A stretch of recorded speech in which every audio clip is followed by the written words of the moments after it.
வணக்கம். நெருப்பு தமிழன். தமிழக அரசியலினுடைய கடந்த கால வரலாறு எடுத்துக்கிட்டோம்னா, ஜி.கே. மூப்பனார் ஒரு மிகப்பெரிய தமிழக அரசியலில் ஒரு மிகப்பெரிய தாக்கத்தை மாற்றத்தை ஏற்படுத்தியவர். அதற்கப்புறம் அப்படியே ஐயா வைகோ அவர்கள் ஒரு மிகப்பெரிய தாக்கத்தை மாற்றத்தை ஏற்படுத்தியவர். அதற்கு அடுத்த கட்டமாக கேப்டன் விஜயகாந்த் அவர்கள் மிகப்பெரிய தாக்கத்தை மாற்றத்தை ஏற்படுத்தியவர். இப்படி இவர்களினுடைய பட்டியலில் அடுத்து வரக்கூடியவர் தான் தமிழக வெற்றி கழகம் விஜய் அவர்கள் அடுத்த ஒரு மிகப்பெரிய தாக்கத்தை மாற்றத்தை ஏற்படுத்துகிறாரு. எப்படி கேப்டன் விஜயகாந்த் அவர்கள் 8% வாக்குகள் எடுத்து அன்றைய காலங்களில் ஒரு மிகப்பெரிய ஒரு புரட்சியை ஏற்படுத்தினாரோ, அதை போல ஒரு 15% ஒரு 20% வரைக்கும் சராசரியான வாக்குகளை பெற்று தமிழக அரசியலில் ஒரு மிகப்பெரிய புரட்சியை, மாபெரும் பூகம்ப அரசியலை மாற்றி காட்டும் இந்த தமிழக வெற்றி கழகம்.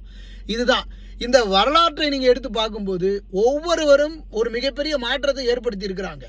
இப்போ ஐயா மூப்பனார் அவர்கள் பிரதமர் வரைக்கும் பேசப்பட்டவர், ஐயா வைகோ அவர்கள் தமிழ்நாட்டினுடைய முதல்வர் வரைக்கும் பேசப்பட்டவர், கேப்டன் விஜயகாந்த் அவர்கள் அடுத்த முதல்வர் அப்படின்னு பேசப்பட்டவர். இப்படி பேசப்பட்டவர்களுடைய பட்டியலில் அவர்களினுடைய அரசியலில் சில அவர்களுடைய தவறான ஒரு முடிவுகளால் மட்டும்தான் அவர்களினுடைய அரசியல் எதிர்காலம் கேள்விக்குறியானது.